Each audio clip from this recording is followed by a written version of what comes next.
Playing Call of Duty Zombies makes you feel like you're playing Cold War Zombies with the addition of parkour. Call of Duty Zombies is a first-person shooter and was developed by Treyarch and published by Activision. Black Ops 6 Zombies follows the Dark Ether storyline. Weaver, Gray, Carver, and others are being locked up in Terminus, a secret biolab facility in the Philippine Sea.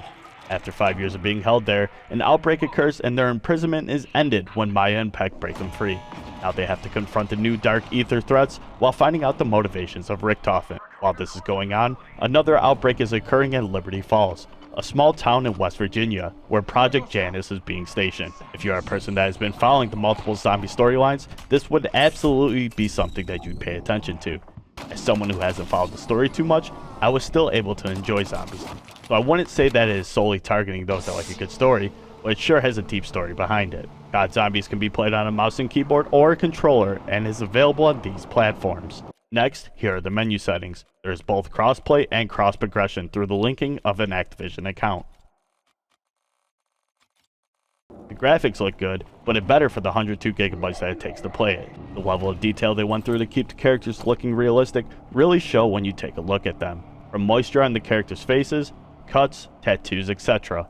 I, however, just don't think of these characters when I think of a war game. I don't believe that there should be any costume where someone is wearing pajamas like they're at an undead slumber party. I know it is just a skin, but it does not matter in my opinion. As for the sounds, it sounds like what you would expect from a Call of Duty game. The zombies, the shots, the explosions all sounded good to me, but the character voice lines get old really fast. I'm sick and tired of hearing these cringy lines that don't add any real value to the game. Honestly, it's not a bad makeover.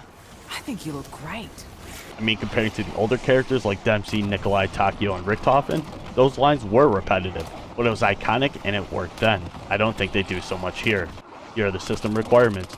It's what you can expect typically from a modern AAA title. The flow of zombies is exactly how you would expect the normal flow of a zombies game to go. You kill zombies, you earn money, you upgrade your weapons, kill more zombies, up to the point where you either die or you exfil. And all of this could be done in first or third person. Quite similar to other COD Zombies mode, there are Easter eggs that can be done in every map as well as story quests. In Black Ops 6, there is a new game mode called Directed, which will help the player with showing them how to do each map story quest.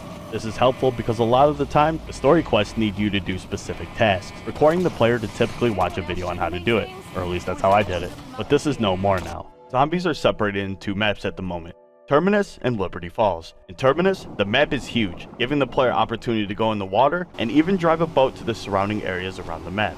Although if it wasn't for a story quest, I probably wouldn't have used the boat at all, but it's still a unique feature. In Liberty Falls, it is much more basic to the player. To me, Liberty Falls offers more areas to train zombies, and with the addition of being able to mantle over cars, it makes it a more enjoyable zombie killing experience. The mechanics of Black Ops 6 Zombies are basically the same as every other COD game, so rather than listing off every mechanic you could do, I will just say it's the same as previous CODs. When you start to play a game of zombies, you will have the opportunity to pick your starting loadout. You pick a gun, pick up to 8 attachments, pick a melee weapon, pick a lethal, tactical, and field upgrade, which more on that in a moment, and which gobblegum pack you would like to bring. Also more on that in a moment. Moving to the field upgrades, these were introduced into Cold War Zombies and give you a special ability that you could use once it's fully charged. For example, like throwing a mine on the ground that kills zombies nearby it. There are 5 to choose from, and you could even upgrade them as well. Next are gobblegums. Gobblegums are single-use power-ups that you buy out of these gumball machines.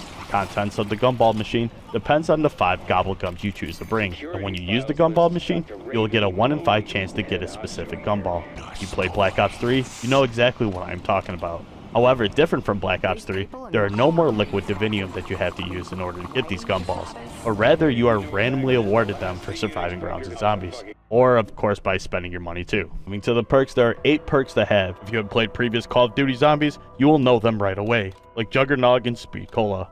The perk Melee Macchiato is a new perk that replaces your gun butt with a deadlier punch. Remember the days of only having 4 perks unless you had a gobblegum? Well, those days are now over.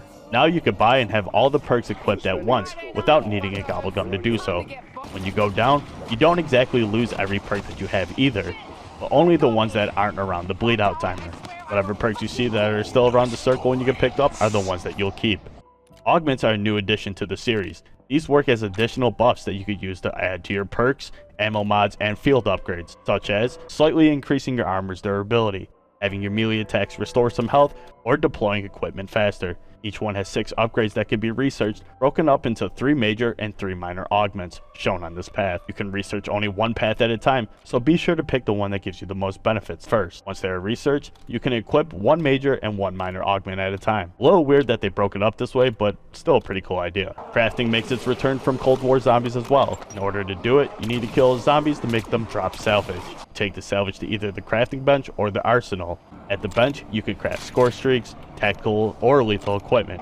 At the arsenal, you could use your salvage to upgrade your weapon's rarity or give yourself an ammo mod, at least for the guns that can use it. This was a cool addition to Cold War, and I like that they brought it back. Continuing with the things that they brought back from Cold War would be the trials, now called SAM trials. These are missions that when you do them, they give you a reward based on how well they are performed. The reward tiers are rare, epic, and legendary.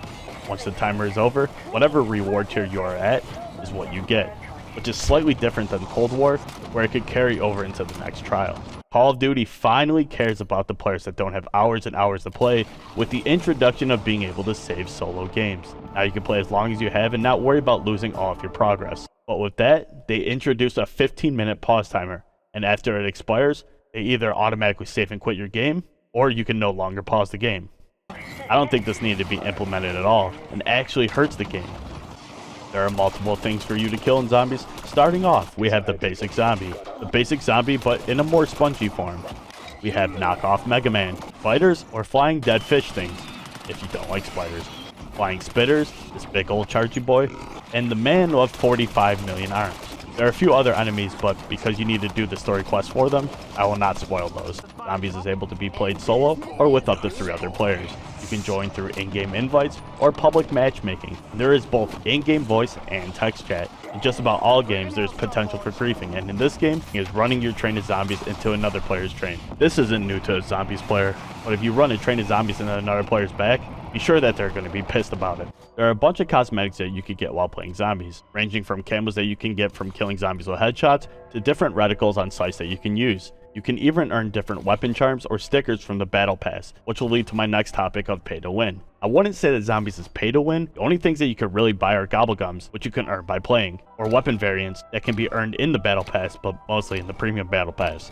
And the additional weapons they release are free. Since zombies isn't a PvP and is co-op, I wouldn't say that these classify as pay to win in my opinion. While playing zombies, you'll notice right away one major improvement that they made to the series is the addition of more obstacles that you can climb over. In the older zombies modes, players would frequently get stuck against a variety of objects, but now you can climb over them, leading to way more mobility that works well in the series. There are times, however, where you'll climb onto a car and your aim will lock in behind you, making you kind of lose where you are at times. It doesn't happen too often, but it has happened a couple times to me. I've encountered 2 glitches while playing zombies.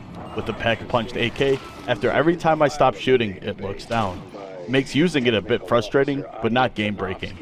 The other glitch is that sometimes challenges that you complete won't show up at the top.